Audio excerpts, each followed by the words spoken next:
बच्चों नमस्कार। आज हम आपको कक्षा 10 गणित में बीजगणित इकाई में अध्याय 3 दो चर वाले रैखिक समीकरण युग्म में प्रश्नावली 3.2 पढ़ाने वाले हैं। इससे पहले हमने प्रश्नावली 3.1 में रैखिक समीकरणों के बीजगणितीय और ग्राफीय रूप में व्यक्त करना आपको समझाया था कि कैसे व्यक्त करते हैं उसको, कैसे उसके समीकरण बनाते हैं, कैसे ग्राफ प्रदर्शित करते हैं। तो रैखिक समीकरण युग्म का ग्राफीय बीजगणितीय विधि से हल, यहाँ पर आप दोनों विधियों से हल करना सीखेंगे। वहाँ पर केवल समीकरण बनाना प्रश्नावली 3.1 में सीखा था। तो देखिए यहाँ कैसे इनको हल करते हैं।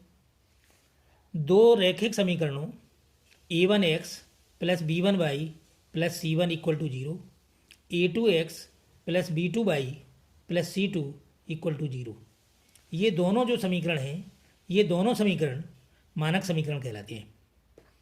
के आलेखों को निरूपित करने वाली दो सरल रेखाएं क्रमशः एल तथा एम एक ही ग्राफ पेपर पर खींचने पर प्राप्त होते हैं।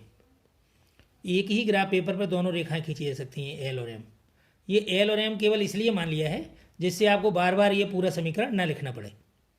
केवल एल और एम लिख करके हम व्यक्त कर सकते हैं इसको। तो नंबर फर्स्ट, केवल एक हल होता है। कब हल होता है? जब यदि एल तथा एम परस्पर प्रतिच्छेदी रेखाएं हैं। जब हम ग्राफ पर बनाएंगे, अगर दोनों रेखाएं एक दूसरे को प्रतिच्छेद करती हैं तो उस स्थिति में युग्म का हल केवल एक होता है। और अद्वितीय भी कहते हैं इसी को, अद्वितीय होता है, कोई दूसरा नहीं हो सकता। इस स्थिति में ये इसकी शर्त होती है, a1/a2 not equal to b1/b2। Next point, अनंत हल होते हैं। समीकरण युग्म के जब अनंत हल होते हैं तो उस समय क्या पोजीशन है? तो देखिए दोनों रेखाएं, यदि एल तथा एम संपाती रेखाएं हों तो इस स्थिति में a1/a2 equal to b1/b2 equal to c1/c2। संपाती का मतलब होता है दोनों रेखाएं एक में ही सम्मिलित हैं, कोई दूसरी रेखा का कोई अस्तित्व ही नहीं है। तो इसलिए उनके अनंत हल होते हैं, क्योंकि एक रेखा में अनंत बिंदु होते हैं तो उसके अनंत हल होते हैं। अब देखिए नेक्स्ट, कोई हल नहीं होता। समीकरण युग्म का जब कोई हल नहीं होता है तो क्या स्थिति है? यदि एल तथा एम परस्पर समांतर हों, इस स्थिति में, अब चूंकि समांतर हैं दोनों रेखाएं, तो समांतर हैं वो दोनों रेखाएं कहीं एक दूसरे से मिलेंगी नहीं, एक दूसरे को प्रतिच्छेद नहीं करेंगी। तो जहाँ प्रतिच्छेद नहीं करेंगे तो दोनों का कोई हल मिलने वाला है ही नहीं, दोनों रेखाएं समांतर रहती हैं। तो इस स्थिति की शर्त है a1/a2 equal to b1/b2 not equal to c1/c2। अब इन्हीं को एक सारणीबद्ध किया गया है, सारणी के रूप में हमने यहाँ लिखा है। तो देखिए यहाँ हमने 4 कॉलम बनाए हैं इसके। एक अनुपातों की तुलना, रेखाओं का आलेखीय निरूपण, ये ग्राफ पर निरूपण आपको दिखाई देगा, बीजगणितीय व्याख्या आलेखीय निरूपण की या युग्म की बीजगणितीय व्याख्या क्या है वो यहाँ आपको समझाई गई है। इसके बाद उनमें क्या संगतता पाई जाती है उसका विवरण यहाँ आपको दिया गया है। तो देखिए यदि ये वाली शर्त पूरी होती है, a1/a2, पहले ये a1/a2 और b1/b2 या c1/c2, ये क्या जो समीकरण आपको दिए जाएंगे उनकी ये मानक समीकरणों से a1x plus b1y plus c1 equal to 0, a2x plus b2y plus c2 equal to 0 से उसकी तुलना करेंगे। तुलना करने पर हमें ये a1/a2 b1/b2 c1/c2 ये हमें प्राप्त हो जाएंगे। फिर उनको हम देखेंगे, उनका हम निरीक्षण करेंगे, तब हमें ये पता होगा कि इनकी जो अनुपात है उनमें किस प्रकार का, या तो इस प्रकार का संबंध होगा, या इस प्रकार का संबंध होगा, या इस प्रकार का संबंध होगा। तो उनसे फिर हम अर्थ निकालेंगे कि आलेखीय निरूपण का क्या अर्थ है और बीजगणितीय व्याख्या क्या कहला रही है और संगतता क्या है इनमें। a1/a2 not equal to b1/b2, तो यहाँ प्रतिच्छेदी रेखाएं होंगी। ग्राफ पर निश्चित ही वो दोनों रेखाएं एक दूसरे को प्रतिच्छेद करेंगी, एक अद्वितीय हल मिलेगा हमें। तो बीजगणितीय व्याख्या है एक और केवल एक हल, अर्थात अद्वितीय हल, अद्वितीय मान प्राप्त होते हैं। और दूसरा निकाय संगत है, निकाय संगत है। अब अगला, अनुपातों की तुलना करने पर अगर ये संबंध पाया जाता है a1/a2 equal to b1/b2 equal to c1/c2, अगर इस प्रकार की दशा हमें समझ में आ रही है, इस प्रकार का उनमें अनुपातों में संबंध है, तो फिर यहाँ रेखाएं संपाती होंगी, अर्थात एक ही रेखा पाई जाएगी। दोनों के जितने बिंदु मिलेंगे दोनों रेखाओं के सब एक ही होंगे, समान होंगे, और उनका बीजगणितीय व्याख्या में उनके अनंत हल होते हैं, क्योंकि रेखाएं अनंत बिंदुओं से बनी हुई होती हैं, इसलिए उनके बिंदु भी, उनके जो उत्तर हैं, उनके जो आंसर हैं, वो भी अनंत हल होंगे, और निकाय उस स्थिति में होगा संगत। अगला A1/A2 equal to B1/B2 not equal to C1/C2। तो इस स्थिति में आपकी जो रेखाओं का जो आलेखी निरूपण होगा वो होगा समांतर रेखाएं होंगी और कोई हल नहीं होगा, क्योंकि हल प्रतिच्छेद करने से ही निकलता है या फिर संपाती की स्थिति में निकलता है। जब समांतर रेखाएं एक दूसरे को कहीं मिलेंगी नहीं, जब कोई वस्तु किसी से मिलेगी नहीं, तो उनका हल क्या निकलना है? कुछ भी नहीं। अर्थात समीकरण निकाय का कोई हल नहीं होगा और निकाय असंगत होगा, निकाय संगत भी नहीं होगा। कैसा होगा? निकाय असंगत होगा। चलिए अब हम आपको प्रश्नावली 3.2 पढ़ाते हैं। तो प्रश्नावली 3.1 में प्रश्न नंबर 1, इसमें 2 खंड दिए गए हैं। तो देखिए, समझिए प्रश्न को। निम्न समस्याओं में रैखिक समीकरणों के युग्म बनाइए और उनको ग्राफीय विधि से हल कीजिए। रैखिक समीकरणों के युग्म बनाइए और उनको ग्राफीय विधि से हल कीजिए। कई बार परीक्षाओं में इस प्रकार से भी आता है कि केवल रैखिक समीकरणों को हल कीजिए, तो उस समय आपको ग्राफ द्वारा न हल करके केवल बीजगणितीय विधि से ही हल करना है। अगर वहाँ ग्राफीय विधि से लिख कर गया था तो आपको ग्राफ की विधि से हल करना है। ग्राफ आपको उपलब्ध कराया जाएगा वहाँ। तो हमने दोनों विधियों से इसको हल करके आपको दिखाया है। देखिए आगे। तो प्रथम खंड है इसका। कक्षा 10 के 10 विद्यार्थियों ने गणित की एक पहेली प्रतियोगिता में भाग लिया। यदि लड़कियों की संख्या लड़कों की संख्या से 4 अधिक हो तो प्रतियोगिता में भाग लेने वाले लड़कों और लड़कियों की संख्या ज्ञात कीजिए। दूसरा खंड है। 5 पेंसिल 7 कलमों का मूल्य ₹50 है, जबकि 7 पेंसिल तथा 5 कलमों का मूल्य ₹46 है। तो एक पेंसिल और एक कलम का मूल्य ज्ञात कीजिए। तो ये दूसरा वाला प्रश्न एकदम सिंपल है, सीधा सीधा दिख रहा है, इसलिए हम आपको प्रश्न इसका प्रथम खंड आपको समझा रहे हैं। समझिए ध्यान से। तो उत्तर देखिए। उत्तर फर्स्ट खंड लिया हमने। तो यहाँ पर हमने माना कि लड़कों की संख्या बराबर x तथा लड़कियों की संख्या बराबर y। तो कुल विद्यार्थी कितने हो गए? x plus y। तो यहाँ पर यही बात यहाँ दी गई कि 10 विद्यार्थियों ने पहेली में भाग लिया है। यहाँ ना लड़के हैं ना लड़कियाँ हैं, टोटल विद्यार्थी हैं। तो इसलिए प्रथम शर्त के अनुसार, यहाँ प्रथम शर्तानुसार x प्लस y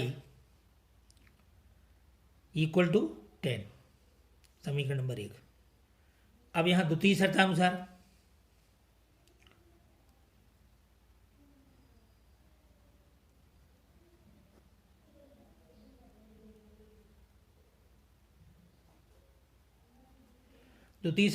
यदि लड़कियों की संख्या लड़कों की संख्या से 4 अधिक हो, यानी लड़कियों की संख्या 4 अधिक है, तो हमें लड़कों की संख्या में 4 जोड़ना पड़ेगा, तभी वो बराबर होंगे।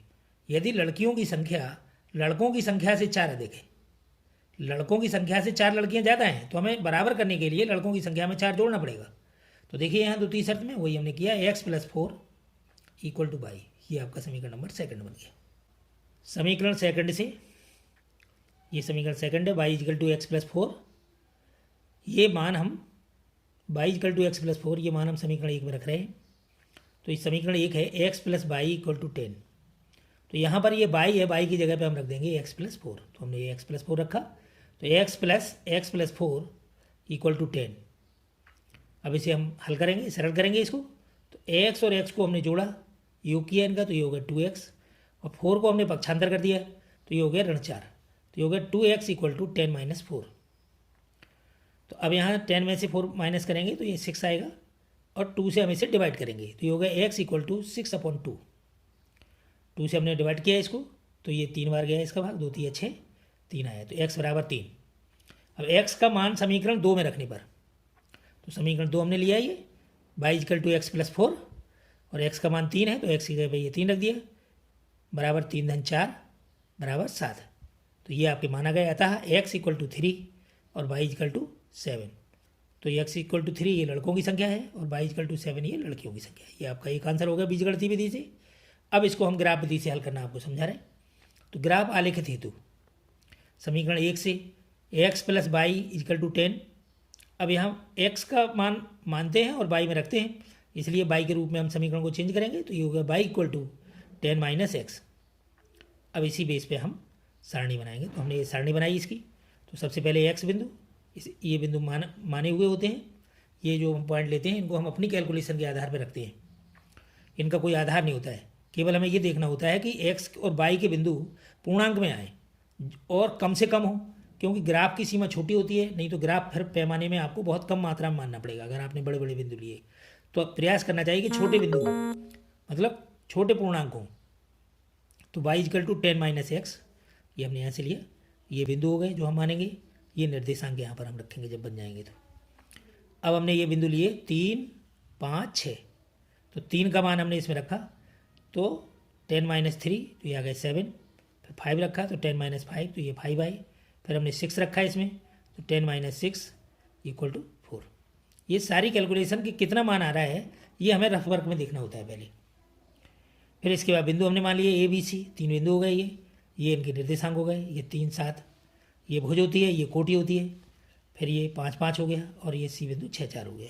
इसी प्रकार हम दूसरी सारणी बनाएंगे y equal to x plus 4। इसी प्रकार हमने ये मान रखे। ये सारणी आपकी निर्देशांक हमें मिल गई है।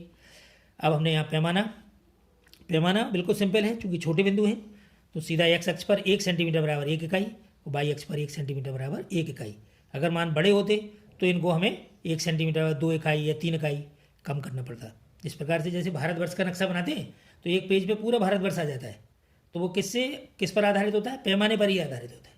तो ऐसे ही इसमें अगर आप छोटा मानेंगे तो आपको कोई दिक्कत नहीं होगी, सरलता से आपका ग्राफ बन जाएगा। अब देखिए ग्राफ में ये हमने वाई अक्ष और एक्स अक्ष का निर्माण किया। तो अब यहाँ एक्स अक्ष पर वाई अक्ष पे ये बिंदु देखना पड़ता है अधिकतम और न्यूनतम। तो एक्स अक्ष में देखिए यहाँ 3, 5, 6 है, यहाँ 1, 3 ऋण 1 है। तो न्यूनतम हो गया ऋण 1 और अधिकतम हो गया 6। तो हमें इतना ग्राफ की रेखा लेनी है कि ऋण 1 से 6 तक हो जाए। तो देखिए इसीलिए यहाँ हमने ये माइनस में भी लिखे हैं, -1, -2, -3 और इधर 1, 2, 3, 4, 5। इधर काफ़ी लाइन थी तो इसलिए हमने 10 तक लिख दिया। वैसे हमें 6 तक जरूरत है केवल।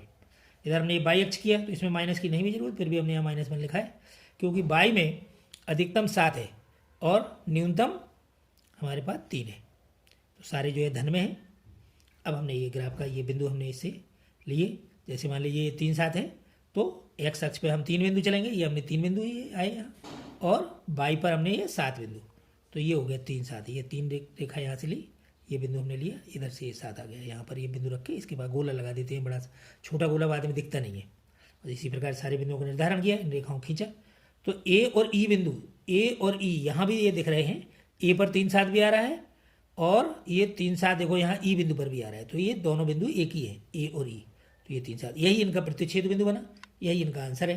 तो ये दोनों रेखाएं एक दूसरे को बिंदु ए 3, 7 अथवा ई 3, 7 पर प्रतिच्छेद करती हैं, और यही आंसर यहाँ है। ये जो हमने पहले बताया था, जो बीजगणितीय विधि से आया था, x बराबर 3 और y बराबर 7। चलिए अब इसमें कहीं अगर कोई समस्या आ रही हो तो कमेंट बॉक्स में जाकर कमेंट कीजिए। अब आपको next question number 2 next video में मिलेगा।